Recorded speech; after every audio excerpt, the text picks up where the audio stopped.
Welcome to Canada's Entrepreneur, where we talk to the entrepreneurs who are making it happen across Canada and deliver the news, trends, knowledge, and opinions from entrepreneurs and business influencers across the country. Hello, I'm Mario Toneguzzi, Managing Editor of Canada's Entrepreneur. Joining me today on Edmonton's podcast is Samir Dar, who is founder and CEO of NiaHealth. Thanks, Samir, for joining us today. Thrilled to be here. Thanks for having me, Mario. Okay, let's talk a little bit about the company, NiaHealth. Tell me what it is and what you guys do. Yeah, so we're Canada's first end-to-end proactive health platform. So we put together advanced diagnostics, clinical consultation, and wearable integration in one cohesive platform that allows Canadians at an accessible price point to get access to best-in-class testing and insight around their risk to health span and longevity. And of course, the most actionable set of things that they can do to get in front of that risk, including any transition to primary care. And when did you start this? We started this about 18 months ago now, started it right from Edmonton. And can you maybe describe just a little bit of the genesis of this? How did this idea all come about, and why? Yeah, so this is my second business. I previously built and sold a company in the elder tech space. We built a sensing solution for incontinence management in nursing homes. And as part of that journey, I actually physically lived out of 3 different nursing homes for 12 months across North America. And so to me, the impetus or the call to action behind NIA is, how do we keep people healthy as long as possible? That's kind of the inspiration behind it. And of course, I think coming out of COVID, we have folks more and more aware of their health. And there's been a big movement in the longevity space that consumers are now activated globally towards how do they take more and more ownership over their health. So there's definitely some tailwinds, and then of course in the public system here in Canada, we've got 20% or more of Canadians who still don't have a access to a primary care provider. So I think a bunch of these confluence of forces have made it such that it's a timely problem to be tackling. So how did you get involved in this sort of the healthcare field? Yeah, I mean, to me, I started my first business right out of undergrad, and the call to action for me for going into entrepreneurship was that I wanted to do something that was impactful and meaningful, but wanted to create that impact in a sustainable way and at scale. And it's interesting because in undergrad, I thought I was going to be an investment banker or be in high finance. And I did summer at Morgan Stanley and other financial institutions during the course of my degree. But I very quickly figured out that world was not necessarily for me. And I do have to give a shout out to a program that I got admitted to that made a big difference in my life coming out of undergrad, which is called the Next 36 as part of Next Canada. And they picked at that time, they picked 36 graduating undergrads, gave you seed funding to start up a tech venture. And it basically created this avenue or channel through which I could actually see myself going the entrepreneurial route immediately post school, which I had never even contemplated as an option before that. Mm-hmm. Where did you go to school? I went and did my undergrad at University of Alberta, and later went and did a master's in China. So. Oh, okay. And what was your master's in? It was in global affairs as part of the Schwarzman Scholars program. I don't know if you're familiar with that, Mario, but yeah, I was at Tsinghua University. It was an incredible experience. I still actually learn Mandarin 5 times a week with a tutor. So it's a journey I'm continuing to invest in. Why? I just think it's a great language to learn, especially if you think about even in a Canadian context, the rates of immigration and the number of Mandarin speakers that come into the country every year, but just globally, the relevance of it in terms of the number of Mandarin speakers globally. I think too, just as I've realized to myself, as you get older, and especially if you're in more strategic kind of leadership positions, the act of developing a skill and using that part of your brain to and the discipline on a daily basis to basically be memorizing vocab, and like you don't use that part of your brain as you get older. So I think it's an important it's an important thing to be investing in from my perspective. So Hmm.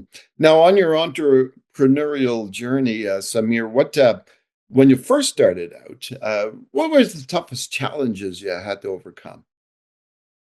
um on this journey, or on kind of all my entrepreneurial journeys Yeah, in particular.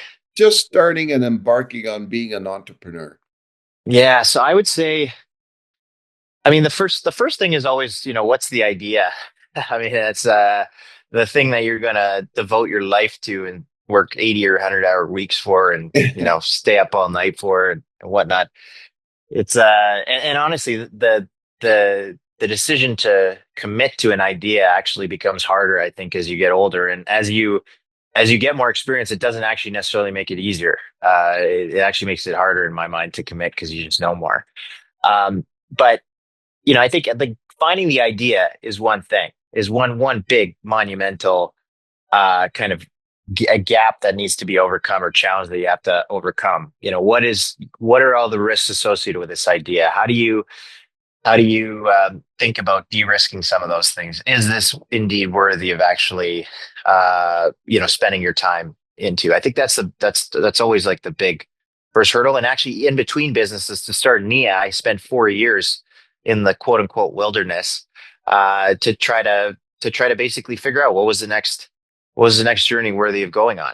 And yeah, this Nia was kind of the consequence of a lot of iteration, many different ideas tried, and a lot of soul searching about what was worthy enough to Yeah. commit to. So that's one big thing. I think the other challenge that is consistent across companies is at the earliest day, it's not just the idea, but it's who do you want to go on the journey with. For me, I have never been animated at the prospect of being a solo founder.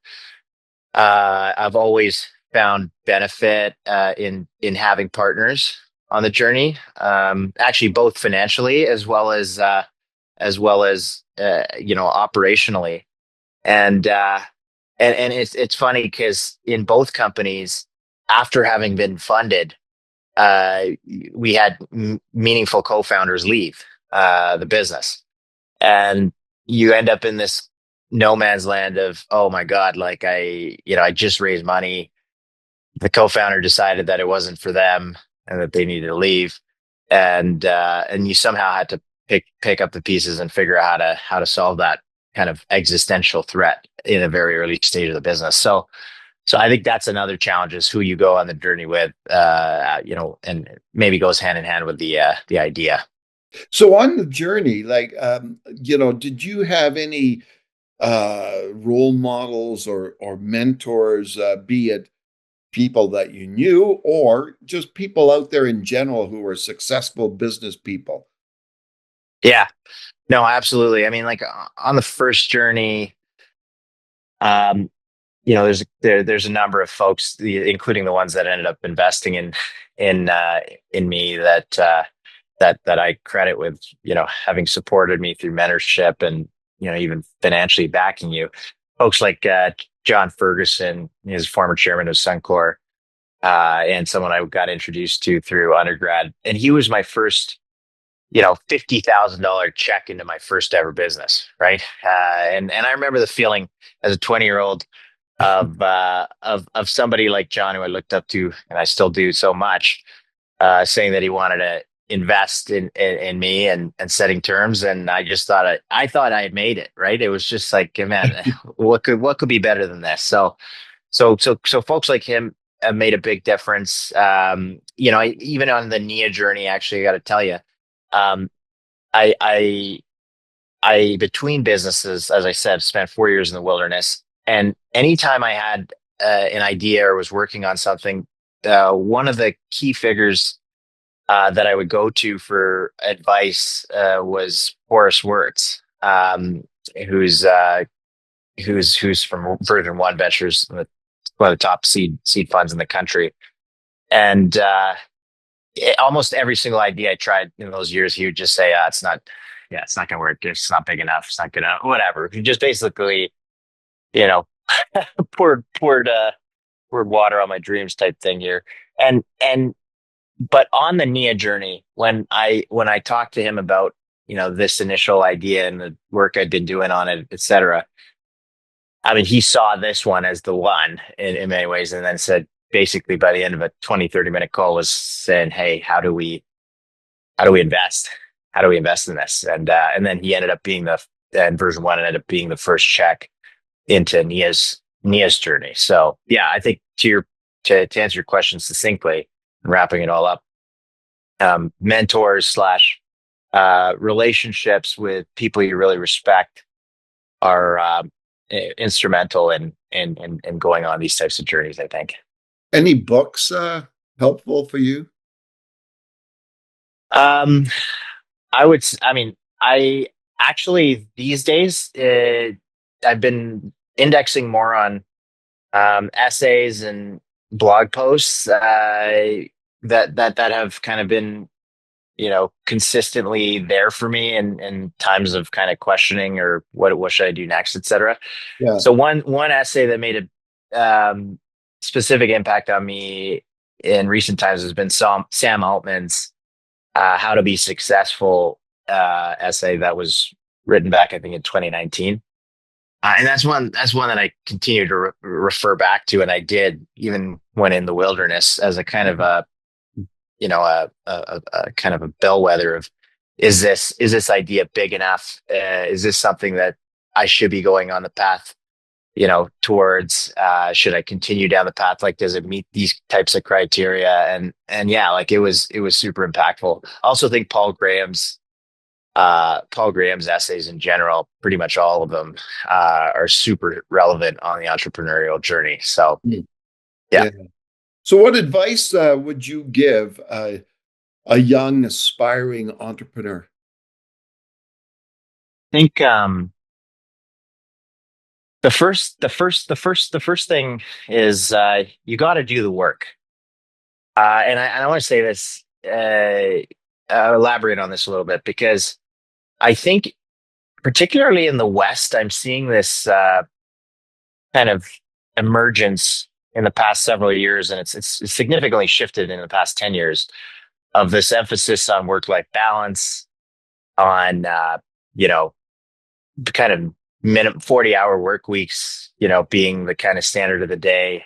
And honestly, even right now, as we're trying to recruit folks, I keep running up against this, and it's crazy to me, because the reality of getting something off the ground as an entrepreneur is that it takes a Herculean effort, right? And I can't point to a business that was built that made a meaningful dent in the universe on 40 hours a week. I don't know where that comes from. But anyway, so I think doing the work is a big piece of the equation.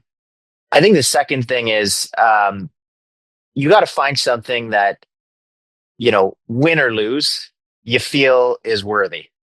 If and however you define worthy, that's up to you. But you gotta think long term and be willing to accept the odds that you got a 90% chance of failure. That working your tail off for that 10%, that it's worth it. And yeah, I mean, I'm super lucky to have found that in the journey at Nia, but as well as my previous journey at Sensassure. But it leads to leading life on a much different level, and it makes it much easier during the tough times to remember why you're doing the thing you're doing. And I think that to the extent that you can find a cause that's more than just about money. I mean, a lot of people are just motivated by money, and that's fine. But the more that you can find a cause that's more worthy, more more nuanced, I should say, or more a little deeper than just about financial gain, I think makes it much easier to galvanize a crew towards the cause, as well as as well as yourself be in it. Now, I noticed on your bio that you were Canada's top 20 under 20, also Edmonton's top 40 under 40. Where do you think, some of your thoughts and ideas about success and being successful, where does that come from? You always have to give credit for that type of a question to your parents and your upbringing. And I think this is not an atypical immigrant story in the sense that my parents came from India, however many years ago, 40 years ago or more now, and and they instill this ethic of hard work and achievement and kind of doing things really well, and that's something that I'll forever be grateful for. Now, the interesting part was the immigrant story does not always include entrepreneurship as part of its narrative, and particularly for an East Indian perspective, being a doctor, engineer, lawyer is a standard path is definitely what's championed as you're getting as you go through life and you grow up. So taking this kind of less trodden path was was a journey, right? It was also an educational journey at the age of 20 to for my parents, right? Because that was not necessarily the path to success that they were acquainted with or familiar with. So yeah, but I think that if you're true to yourself, the sometimes the journey finds you, and and you can be amazed and delighted by what ensues. Yeah. Now let's regarding the journey. You mentioned you've lived in a lot of different places, and before we started taping this, we talked about coming back to Edmonton. Tell me about you know Edmonton, what you like about Edmonton and running a business and just being here. Yeah, so I mean, I've lived in Toronto and other places in the world uh, over 10 years following my undergrad, and I came back to Edmonton a year and a half, 2 years ago to start NIA. Partly, partly because I realized that there's more to life than just being in a big city and having everybody around you also just trying to hustle and grind it out.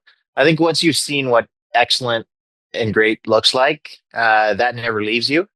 And so I think the key thing, and if you're trying to shoot big, is know what good looks like, and then it's up to you to decide where you want to live and all that. And Edmonton to me is I love the people.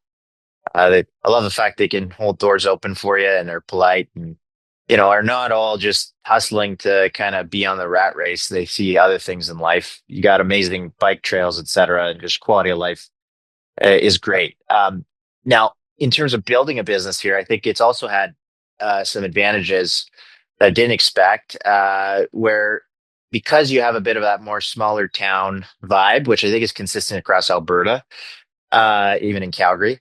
Um, People are more willing to give you that first shot, take that bet on you, and then word gets around. So how that manifested for us at NIA even has been with our B2B motion. We were able to, get small, businesses and the business community on board to kind of trial our solution in the very earliest of days.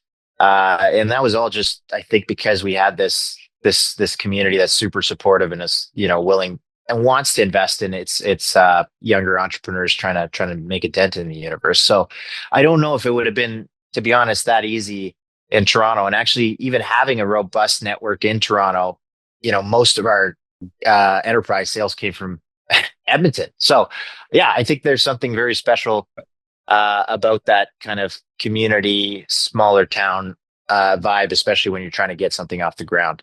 Yeah. Now, just the last thing I wanted to ask you, you did talk a lot about, the hard work and the hours put into a business. Do you have time for other things? What do you do outside of work uh, that you pursue and spend time Yeah, with? yeah. I mean, I love to road bike. I love to run. I love to travel and travel to see friends often. So, when you're short on time on a day-to-day basis, like being intentional about being able to spend time with the people who matter the most is super important. Yeah, I mean, I also love to read. So these days I always have an audio book going. Uh, but yeah, I mean, I got a bunch of diverse interests, and like I said too, even from a language learning perspective, I invest hours every week to furthering the kind of Mandarin journey, and I think I'm going to add French to the mix Wow. again. So yeah, like I think it's to the extent that you can, you gotta try to have other aspects of life, but it's hard. It's very hard. It's not easy. Yeah, exactly. Yeah. All righty. Well, thanks so much for joining us today. Thank you, Mario. Really appreciate that time. Okay, that was Samir Dar, who is co-founder and CEO of NiaHealth. I'm Mario Toneguzzi, managing editor of Canada's Entrepreneur. Thanks for joining us today.